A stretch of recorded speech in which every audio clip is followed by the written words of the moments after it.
শরীয়তপুরের হিন্দু সম্প্রদায়ের একটি পরিবার গোসাইরহাট থানার ভারপ্রাপ্ত কর্মকর্তা শহীদুল ইসলাম ও স্থানীয় প্রভাবশালী সন্ত্রাসীদের ভয়ে আতঙ্কে দিন কাটাচ্ছে।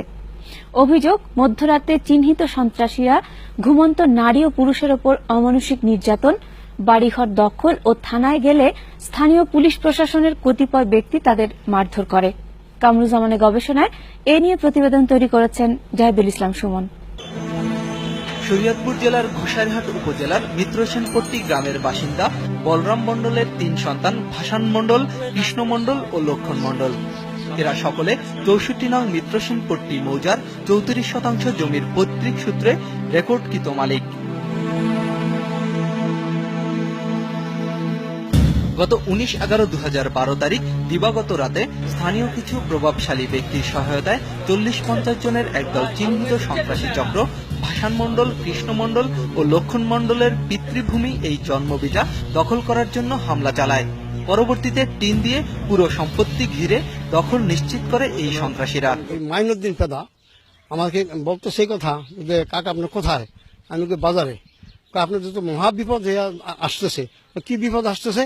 আপনাদের জায়গা জমি সম্পদগুলি ওগুলি আজ দখল হয়ে যাবে, মানে অনেক লোকজনে এটা দখল করবে। তুমি কি করতেছ? তুমি কোথায়? আমি আসি, থানায় আসি। থানা আছে, তো তুমি এটা আসো দেখি।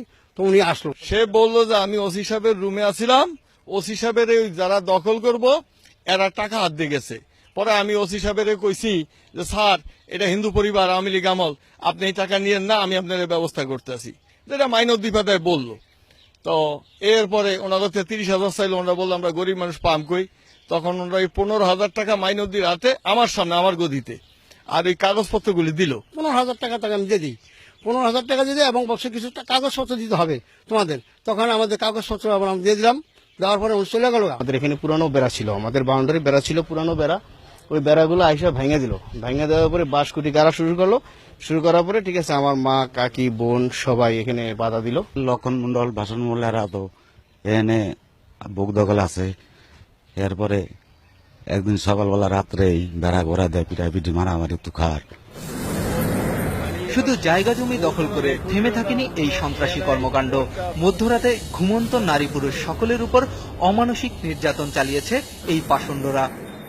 আমার স্ত্রী এইভাবে পিড়াইছে, বসায় বলা যায় না, ধাক্কা মেরে মারা তখন এই বুকের ভিতর রক্ত জমে গেছে, নাক মুখ দেওয়া রক্ত রয়েছে। আমার মেয়েটার পর্যন্ত মারছে। আমার মেয়েটা একটা শিক্ষিত ছেলের কাছে বিবাহ দিছি, আমার মেয়েটার এগুলি রাখেনি কিছু। বাধা দিতে গেছি, পরে আমার ইচ্ছারম পিটাইছে।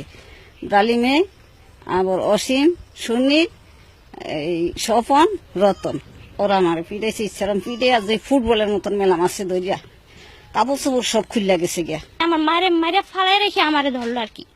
এমন ভাবে মারছে, আমার শাড়ি খুইলা পড়ে গেছে, মানে শাড়িটা উঠেই করবো, তারও কোনো মারতে মারতে আমার কাছে শোয়া ফেলাইছে। বলছে এমন জায়গায় মারবি যাতে দেখাও না জায়গা আর দেখাইতো না পারি। ঘটনার পরেই নিজেদের জানমালের নিরাপত্তার আকুতি নিয়ে ভুক্তভোগীরা যান বাড়ি থেকে মাত্র আধা মাইল দূরত্বে স্থানীয় ঘোষাইরহাট থানায়। তবে দুর্ভাগ্য এই অসহায় মানুষগুলোর পিছু ছাড়েনি। থানার ভিতরে আমরা সবাই দাঁড়িয়ে রয়েছি। ওই সময় দাদাকে থাপড় দিয়ে কাছি, শালা মারানের বাচ্চা, তুই কেন রে থানার ভিতরে ঢুকছস? এই শালা হাজতে ঢুকা। আমার এই নিয়ে ওনারা সকাল 8:30টার দিকে থানায় গেছে অভিযোগ করতে। কেস যাওয়ার পর থানার যেসব কর্মকর্তা ছিল এরা বললো ওসি সাহেব আহুক। আমরা দাঁড়ানে সব ভাসান মন্ডল, লক্ষণ, আমি, শুভ, আমরা দাঁড়ানে আরো থানায় আরো আসামি। এর মধ্যে ওসি সাহেব আইয়া কোনো কিছু বলার আগে আমার কলার ধরে শালা মালাউনের বাচ্চা, তুই থানায় ঢুকছ কেন? একে এক ঘুষি দিল। দিয়া ওনার রুমে যাইতেছে, পর উনি কইতেছে ওনার সহকারী করে যে এরা হাজতে করে চালান করো। পরবর্তীতে থানার ভারপ্রাপ্ত কর্মকর্তা খারাপ আচরণ করে নিজের ইচ্ছে মতো এজাহার লিখে সেখানে বাদীকে স্বাক্ষর করতে বাধ্য করেছেন। আমি ভয়তে কি করি, তাকে ৫,০০০ টাকা দিই। ৫,০০০ টাকা দিয়ে তারপর আমি এই আমার কেস লিখতে বলছি। সেই কেসটা যেভাবে আমি লিখতে বলছি সেইভাবে না, তাদের মন মতন তারা লিখে নিলাম। লেখার পরে আমার বলে সিগনেচার দেন, তখন আমরা সিগনেচার চলে আসি। দরখাস্ত লিখতেছে পর জায়গা জায়গা আসামি করার কথা বা যা ঘটনা এ বাদ দিয়ে লিখতেছে পর উনি বললো, আমিও বললাম যে সত্য ঘটনা লেখেন। কয় না, যা লেখছি তাতেই হবে। এরপর ওই দরখাস্তটা দিয়ে এলো ওসি সাহেবের কাছে। ওসি সাহেব আমাকে কইল যে ঠিক আছে আপনারা চলে যান। ঠিক এর 2 ঘন্টা পর 1 নম্বর আসামি থানায় গিয়া উল্টো একটা কাউন্টার মামলাগুলো, আমাদের মামলার নাম্বার হলো 11-182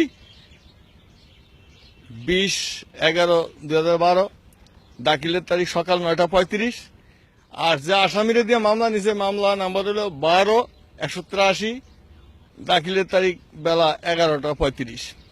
এত কিছুর পরেও চূড়ান্ত প্রহসন হয়েছে ঘটনার 2 দিন পরে।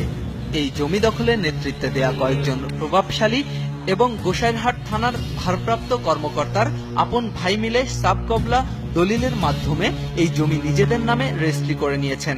আমরা যখন ওইটা দলিল হয় তখন আমরা একটা নকল উঠাই।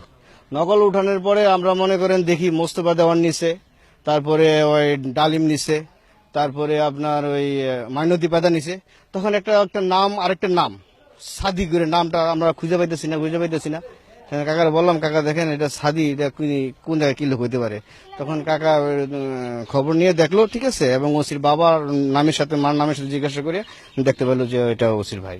উনি নিজে তো ওনার ভাইয়ের নামে দলিল নিছে, ওনার ভাইয়ের দেখছি আমরা সেখানে পেতেন, কিন্তু আমরা তো চিনি না যে উনি ওসির ভাই না কে আর ভাই। তারপর শোনা শুনতে পারে যে একদিন ওসির ভাই। এই ঘটনা ইতিমধ্যে বিভিন্ন পত্রপত্রিকায় প্রকাশিত হয়েছে। এছাড়া প্রতিকারের আশায় ভুক্তভোগীরা সরকারের বিভিন্ন দপ্তরে লিখিত অভিযোগ করেও কোনো সুফল পায়নি। আমরা চাই যে এত বড় একটা অন্যায়, এদের কাগজপত্র যদি ঠিক হয়ে থাকে, আর এদের উপর যে অন্যায় হয়েছে, এদের মহিলাকে যেভাবে নির্যাতিত করছে, আর বিচারের জায়গায় গিয়ে অবিচার পাইছি, এর বিচার চাই। আমাদের এভাবে নির্যাতন করলে, এভাবে মহিলাদের মারলো, এটা যেন বিচার হয়। যে ওদেরকে অত্যাচার করছে, মেয়েদেরকে, নারীদেরকে, ঠিক আছে, এটার বিচার তো হওয়া উচিত। এ বিষয়ে জানতে গোসাইরহাট থানায় গেলে ভারপ্রাপ্ত কর্মকর্তাকে পাওয়া না গেলেও কথা হয় মামলার তদন্তকারী কর্মকর্তার সাথে। যারা এই জায়গাটা গভীর রাতে দখল করতে গিয়েছে তারা কারা? এটা আসলে বিষয়টা তো মামলার বিষয়, তো এখন তো তদন্ত করতেছি, এখন পর্যন্ত আসে নাই। তারপর আসলে আমি তদন্ত, তো মামলা সঠিক গেলে তো চার্জশিট অবশ্যই হবে। আচ্ছা ভাই, আগের মামলার আসামি আপনার থানায় কিভাবে মামলা করে গেল ভাই? এটা আমার বিষয় না, এটা মামলাটা দুটো। আসামিকে ওই বাদী হয়ে ধরছে, হলো 1 নম্বর আসামিকে ধরলেন না কেন তখন? কাকে? ওই যে এই মামলার যে বাদী।